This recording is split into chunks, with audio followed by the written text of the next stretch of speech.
morning, Jordan family. I am Susan Taylor, principal of Jordan High School, and I am delighted to have the opportunity to present our virtual learning plan for fall 2020. I would like to thank our teachers for their feedback, our JHS reentry team for their creation of the plan, and I would also like to thank the parents and students who participated in our focus group. Hello, Jordan family. This is Assistant Principal James Boyce.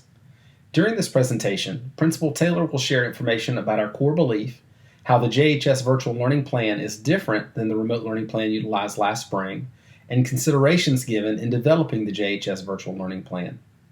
I will then explain the plan schedule and each of its components.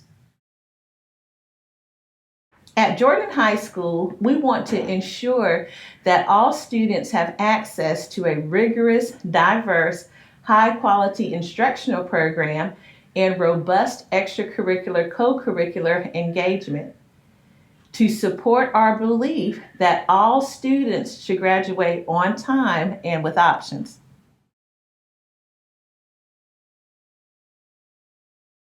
Please know that regardless of our learning mode, whether it's virtual or in person, we remain committed to ensuring that all students receive the instruction and support needed to graduate on time and with options. When we first announced that high school students would participate in remote learning, many families had questions about how this experience would be different than the experience in the spring. Well, families, please know there are several differences. All teachers, regardless of department, will use the same learning management system, Canvas. So it doesn't matter if it's an English teacher, Helpful Living teacher, or CTE teacher, every department, every teacher will use Canvas. This year, we will have 3 synchronous learning days where students attend class virtually. Last year, whether or not students experienced synchronous learning depended on their teachers. Now, the schedule will include 3 synchronous learning days where all students are expected to attend class virtually based on the schedule provided. We will teach our students how to use their asynchronous learning days, and students who need an electronic device will be issued a Google Chromebook. Students who need internet access will be issued a hotspot. This year, students will be held accountable through attendance and grading. Parents will be able to see grades in PowerSchool. Students will be assessed for new learning. We have defined student expectations for synchronous and asynchronous days to help ensure that our students are successful under this virtual model. We include an advisory period, intervention and enrichment opportunities, and activities designed to support the social emotional health of our students. And lastly, we have increased the school level support for responding to technology challenges that students may experience. What did we consider in developing our virtual learning plan? First, we read educational literature regarding best practices for remote learning and examined existing models of virtual learning programs in schools. We wanted to make sure that we provided structure for our students as well as flexibility. We absolutely wanted to limit Zoom fatigue. We wanted to ensure that opportunities to address social emotional well-being of our students were provided. We needed to be able to move between Plan C, Plan B, Plan A based on the governor's call. We recognized that our virtual plan could not simply replicate a traditional in-person school day. We wanted to build time for period-specific academic support, time to follow up with students who are not engaged. We recognize the challenges from the spring 2020 remote learning semester and wanted to be intentional about addressing those challenges. And we wanted to be sure that we provided a balanced number of instructional face to face hours for semester courses and AB day courses. The JHS virtual learning schedule was designed with many considerations. One important consideration to note when first looking at the schedule is that the schedule flows smoothly from Plan C, all remote learning, to Plan B, blended face-to-face and remote learning, or to Plan A, all face-to-face learning. With this in mind, you find the order of the daily classes as well as semester and alternating AB year-long classes similar to regular in-person instruction. Additionally, semester and AB year-long courses receive the same proportion of instruction to that found in regular in-person instruction. First, let's look at the structure of the schedule. On Monday, Tuesday, and Thursday, students will participate in synchronous learning days. This means that students will attend live instruction for 4 one-hour periods each day. Period 1 will be from 9 to 10, period 2 from 10:30 to 11:30, period 3 from 1 to 2, period 4 from 2:30 to 3:30, with flex periods of 30 minutes built in between each, and an hour for lunch from 12 to 1. On Wednesday and Friday, also known as Wellness Wednesday and Wellness Friday, students will participate in asynchronous learning days. This means students will have been taught and provided structure for using these days to work more independently. There will not be any time scheduled for whole class direct live instruction on Wednesdays. On Fridays, the day is divided into 5 periods to offer support for students academically, socially, and emotionally. An advisory and SOAR period will occur from 9 to 10. Intervention, enrichment, and office hour periods will be offered from 10 to 11 and from 11 to 12. A club, activity, and office hours period will be offered from 1 to 2:30 and again from 2:30 to 4. Semester classes will meet each Monday, Tuesday, and Thursday. For classes on the AB year-long schedule, A and B days will alternate across weeks and holidays, same as during regular in-person instruction. This means that if one week starts with an A day on Monday, Tuesday would be a B day and Thursday an A day. The following week would begin on a B day, followed by an A day and another B day. If we were out of school on a Monday, for example, the weekly schedule would remain the same, but the Tuesday would continue with the next day in the AB alternation, determined by the previous Thursday. Now, let's talk about what each of the components of the schedule will mean. First, let's address the synchronous learning time occurring in 1-hour periods on Monday, Tuesday, and Thursday at 9, 10:30, 1, and 2:30. Synchronous learning will be virtual online learning occurring in real time with the teacher. This will occur through video conferencing using tools such as Zoom, Google Meet, and others.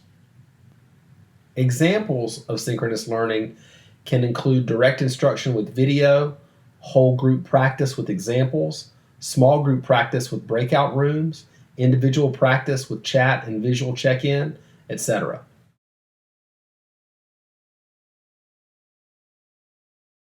Next, let's look at the 30-minute flex time between each synchronous period.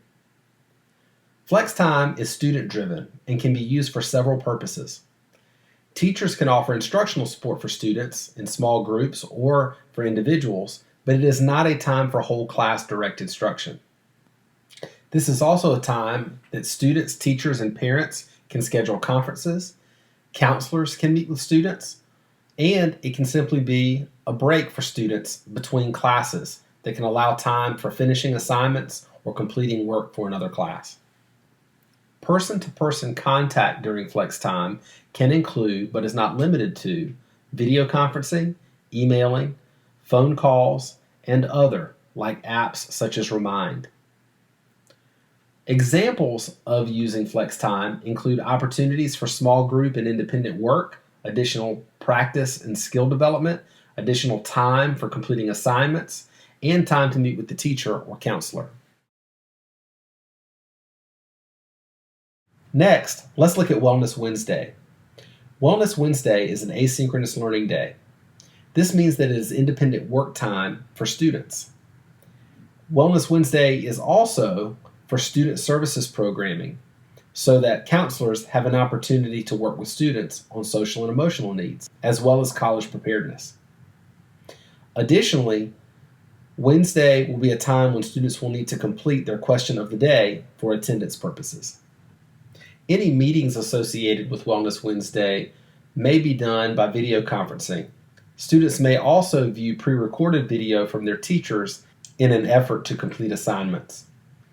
Examples of Wellness Wednesday activities include completing class assignments, projects, independent practice, and other, or participating in counselor corner activities and guidance lessons. Now let's look at Wellness Friday, beginning with the advisory and SOAR period from 9 to 10. This time is a time to complete advisory activities, participate in SOAR sessions, and to have independent learning time. Students will also complete an assigned question of the day for attendance during this time on Fridays. Students will participate in the advisory and SOAR period via video conferencing with their advisory teacher. Some examples of activities that may take place during the advisory and SOAR session period include community building circles, 4-year planning, goal setting, college advising, and more. Following the advisory and SOAR session block on Wellness Friday are 2 one-hour blocks for intervention, enrichment, and teacher office hours.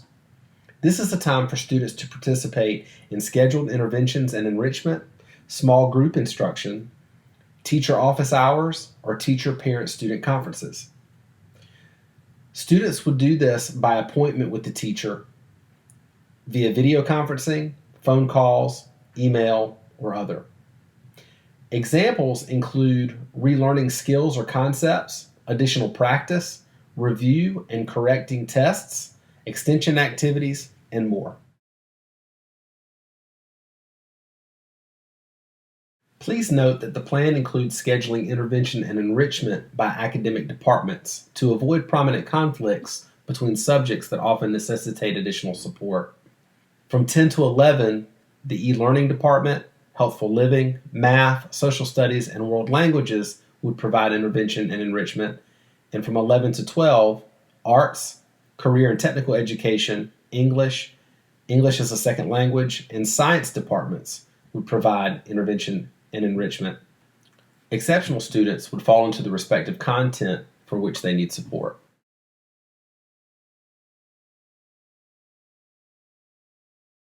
In the afternoon on Wellness Friday, students will have the opportunity to meet with their teachers during scheduled office hours and participate in clubs and activities. Clubs and activities may include any extra or co-curricular activities.